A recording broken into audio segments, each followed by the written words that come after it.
boy, there's no pretense. He's governed by the Yoga Maya, and she's angry. And so Prabhupada, he was, there was a mix. Just like Prabhupada, in 1966, Prabhupada registered the society in the summer. So Prabhupada had his business card made up, and it said the International Society for Krishna Consciousness with centers all over the world. And they had one storefront on the Lower East Side. So Prabhupada had that positive imagery, along with heartfelt prayer. And look what happened. 108 temples before Prabhupada left the planet. You were chanting Jai Radha Damodar. It reminded me of the deities Radha Damodar, the first deities I got to see in Houston in 71.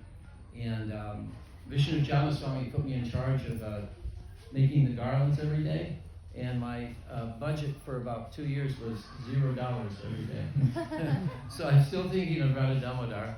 Now they're in Gitanagari. And they were very kind to me. First Radha Krishnamurti I ever got to see. So Prabhupada came to the States. He wanted to, one time Prabhupada was asked by a reporter, why have you come here? And Prabhupada said many different answers, but one time he said, to teach you what you forgot. Sometimes he accused us of brainwashing in the 70s, right? Prabhupada said, you have no brain to wash. Prabhupada said, what do they say about us? Prabhupada, they say we chant all day. Prabhupada got angry. He said, what business is it of yours what I do all day with my time? They said, they don't let you sleep. Prabhupada said, we hate to sleep.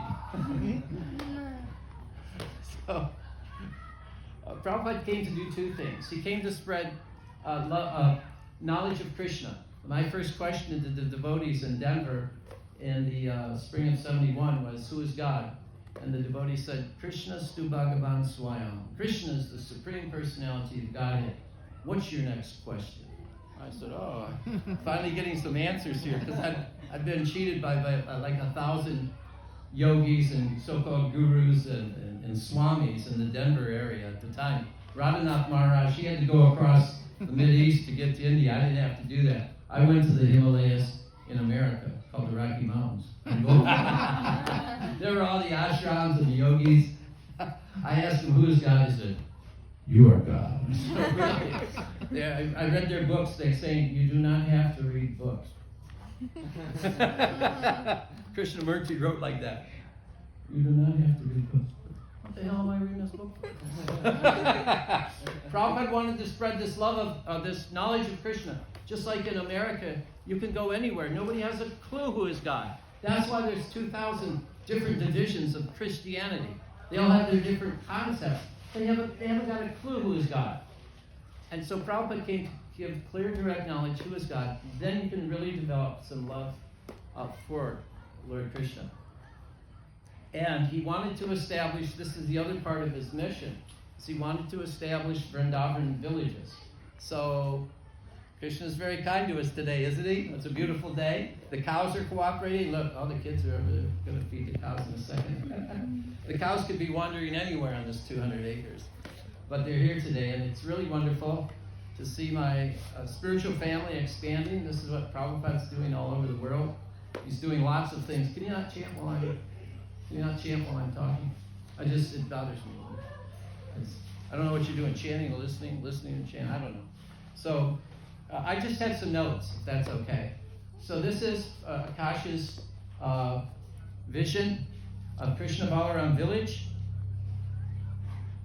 Only time separates, right? Prabhupada sat down with that subway conductor, the Jewish subway conductor in New York City, said, I have temples and I have farms. Only time separates. So only time separates Krishna Balaram village from walking trails, which is really a very nice idea, along the tree line in the creek. Several gardens, cottages and homes, plow with oxen, because as long as there's been a Hare Krishna movement in America, there hasn't been one farm. There's been people living in the country. Because farm means you plow with oxen. Because they have a saying in Saudi Arabia, my father rode a camel, I drive a car. My son, he drives in a jet. His son will ride a camel. You understand? You understand? Because Prabhupada said the petro's limited. There's a saying, and the winds shall say, these were decent and godless people. They are only monuments, the paved roads, and 1,000 lost golf balls. See, that's what they do with their lives. They're using oil to pave the roads, and they're wasting their time with all kinds of frivolity. What are people doing today? They're having tailgate parties, eating a bunch of nonsense, and watching football. If you told them you can go to heaven, you can leave this world of birth and death, but there's no tailgate parties, there's no beer, no pretty cheerleaders, and no football, they said, I'd rather stay here. I'd rather be born and die again. This is the psychology. So we're creating a village where people who are sincere can what? Simple living, high thinking. Oh, should have a Krishna Balaram Mandir in due course, extensive cow protection. As soon as we bought the property, these cows showed up. Go figure. We asked everybody, are these your cows? Are these your cows? No, they're not our cows. We asked the sheriff, we asked the agriculture department, are these your cows? No, we don't. So Krishna sent the cows. And they keep making more cows. Hey, you know what? Cows make cows. You know what tractors make? Suicides. Understand? So in the Rig Veda, the injunction is, do not harm the cow. In so doing, you're harming the earth and all humanity. There's injunctions in every religion, including Islam, Buddha, of course, Ahimsa, that you should not harm the animals. There's a great tradition in the Mormon faith that the founders said you shouldn't eat meat unless you're starving, which is basically the same thing. What are the 7 mothers? The earth, the cow, your real mother, the nurse, and the wife of the guru, Brahmin, and the king. What do cows produce? What's called panchagavya. This is milk, paneer, ghee, urine, which is medicinal, and dung, which is not only fertilizer, but it's used as a cement product also in building homes. So the cow is a little beautiful, auspicious mini factory. The cow is dear to Gopal, Gopala, cowherd boy, Govinda. Govinda means the one who's dear to the cow, the land, and the Brahmins.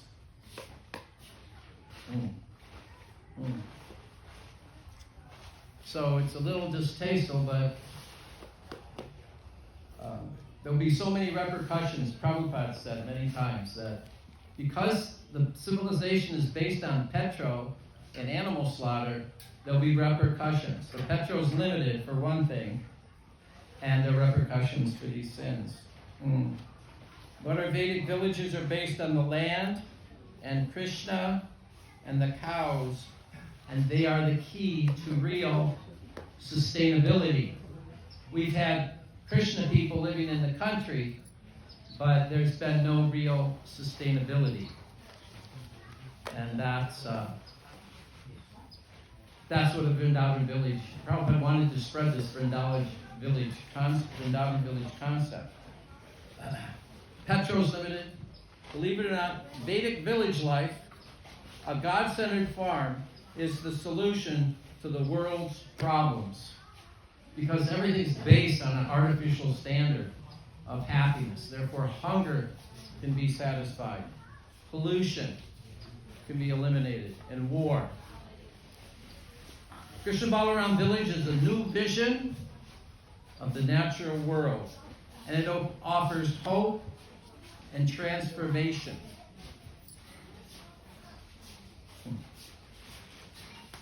Cows can help redirect and revitalize a civilization that has gone mad. Have you noticed? There's people who want to watch the news because of the craziness going on. Cows in village life can offer a spiritual perspective on the growing environmental crises. Prabhupada says we must learn to live within the laws of nature, These are Krishna's laws. Scientists, sometimes atheistic scientists, speak about the laws of nature. Well, whose laws, Prabhupada? So these laws, all these miracles happening in front of us are Krishna's laws. We should be aware and grateful that we are at the mercy of sacred forces larger than ourselves.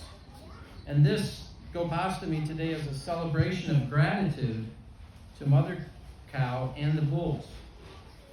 There's farms in India, our ISKCON farms in India. They're becoming fully self-sufficient. They're not dependent on petrol and electricity. They plow with bulls and they grow grains.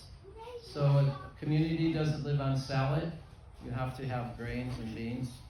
And the bull, as we said before, the tractor will be obsolete in due course, and the bull will never be obsolete. And the new vision of reality leads inevitably to a new way of living. Because we don't know who we are as souls, there's 1,000 environmental fires burning around the world, whether it's water pollution or the wildfires or the land pollution or the air pollution, because we're acting as bodies and not as souls. I like to say that without the cows, the village dies. They say, why do you worship cows? Like somebody will challenge like that. Well, we don't actually worship the cows as we do Krishna, but we certainly honor the cows and offer all love and respect, especially to the cows, because they're so special for sustenance. Without mother cow, there's no milk or ghee. And without the bull, there's no grains or beans. So the bull is just like a father. And after our mother's milk, we're drinking cow's milk. So she's just like a cow. Without the mother and father, the village dies. So around the world, in India and Hungary and other farms, devotees are learning more about the importance of oxen and plowing with the oxen. They say the cow is the symbol of selfless service. Global uncertainties are growing, but the cow-based society can solve ecological, moral, social, economic, and health problems. Like that people like to say, holy cow, right? But it is. Help us grow closer to Krishna. The British, they bribed a big man, Radhakunda Mukherjee. They said, just like Darwin was deputed to write this propaganda, his own evolution propaganda. They said to him, you write a book, how cow slaughter is approved. And so that's one way the British kind of introduced their own ideas. Industrialization has created a callousness to both Mother Cow and Mother Earth. Living or dead, the cow is valuable, isn't it? The skin is used for mridangas or shoes maybe, and the bones are used for an organic fertilizer. Every one of our, you know this, everybody here, as soon as you spend a few hours or days with a cow, you know, every cow has a unique personality, right? Right? Govinda Nandini moos all day because she wants us to come and feed her. And Padma, she's very mellow, a little skittish. Every cow is what they like to say. Yeah. In Hawaii, I was at a goshaw there. We had up 200 cows. And in the morning, they would all run down the hill like Govardhan. You should see these hills in Hawaii. And it was very beautiful. All over the world, there are more and more goshaws. I actually opened 3 goshaws in Maharashtra state, in Parbhani, a village called Marumba, and a little village next door. So more and more more and more goshaws are spreading. I was invited, because I go to prisons around the world. I was in India, and I went to the Agra prison. And Agra is the city where the Taj Mahal is. I told the prisoners there, I haven't come to see the Taj Mahal, I've come to see all of you. And they said, Haribo. As soon as I walked in, they checked us for phones. They don't like you bringing phones in. If you bring a phone in, you'll stay there. So they checked us for phones, and they said, let's go see the goshaw. I said, what do you mean? It's a prison. They said, no, there's a goshaw. And so we went to see the goshaw, and they have a lot of the most beautiful cows I've ever seen, of all different colors. They look like Lord Krishna's personal herd, gray and white and brown and black and white. And I said, how'd you get these cows? He said, well, we caught a guy stealing them, and so we kept the cows and threw him in jail. And as I was talking to him, I saw these big green bushes on either side of me. I said, oh, Tulsi Maharani. And I said, who takes care of the cows, though? Prisoners. Who takes care of Tulsi? Other prisoners. What a prison. I asked him, I said, can these men here, can they get vegetarian food? And they just laughed. They said, all these men eat prasadam. Because the devotees from Vrindavan have been going there for some time. So those inmates who want to eat prasadam, they get prasadam. It's really nice. In Nasik, I went to a Goshal. Who's been to a Goshal in Varshana? Has everybody seen that Goshal in Varshana? There's like 20,000 cows there. Rishabhanu's herd. Just wonderful. But in Nasik, I went to a Goshal, and in this case, there are about 40 mothers lined up eating peacefully. Right? It's feeding time. So the boy says to me, watch this. And he opens a gate, and 40 calves come in and run to their own mothers. Just see. Every calf knows who mom is. This would be the feast to see for a Westerner. In California, there was a court case. Two farmers were saying, this is my calf. So the judge said, how am I going to figure this one out? It's his word, it's his word. He said, okay, I got an idea. He said, let's go. He said, bring calf. Where are the mothers? The mother, you say the mothers of this calf are. So, of course, he said, okay, I'll let the calf go. And the calf, of course, went to the proper mother.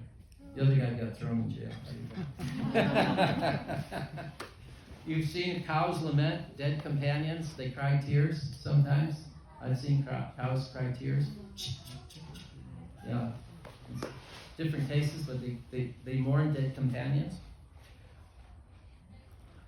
In the natural plan of Vedic living, human society depends on cows for its requirements of economic prosperity, food production, soil fertility, nutrition, healthcare, fuel supply, transport, spiritual well-being, sustainable development, individual and social peace, higher consciousness, development of human qualities, performance of religious duties, environmental protection, ecological preservation, and cottage industries. Or the alternative is heavy industrialization and petrol production. Physiologically, milk, I don't know how much time we have. We're running a little late. But anyway, I'll just finish this. Physiologically, milk nurtures brain cells. Cow's milk is called go-rasa. It's the juice from the body of the cow. Actually, the grass becomes blood, becomes milk. Just see Krishna's arrangement. And that milk is so wonderful. It's full of protein, carbohydrates, vitamins A, D, E, and K, calcium, niacin, phosphorus, magnesium, potassium, riboflavin, and other minerals.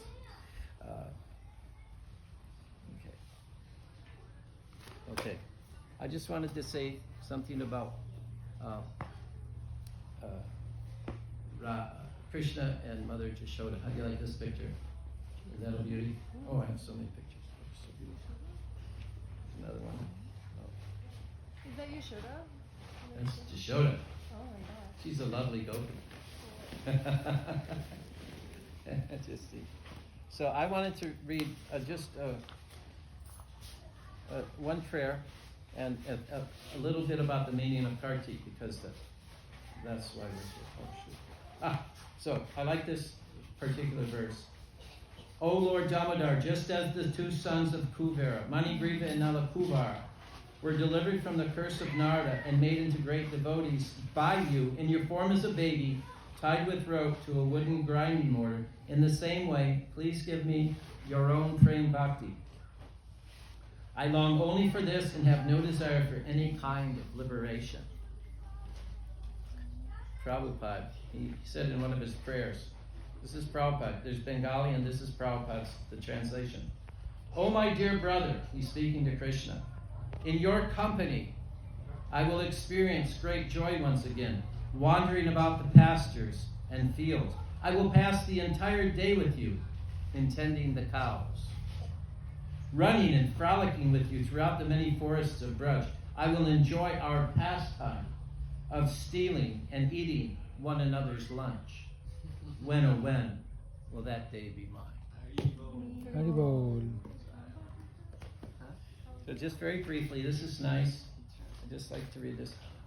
There's a verse in the Bhagavatam I'm trying to remember. It's Hang Bhakta Paradino Hyasta Tantra Ivadvija Sarabhyagrasta Hridiyo Bhaktir Bhakta Janapriya. And that verse says, Krishna speaking, he says, I am the supreme independent Lord. However, I have no independence at all.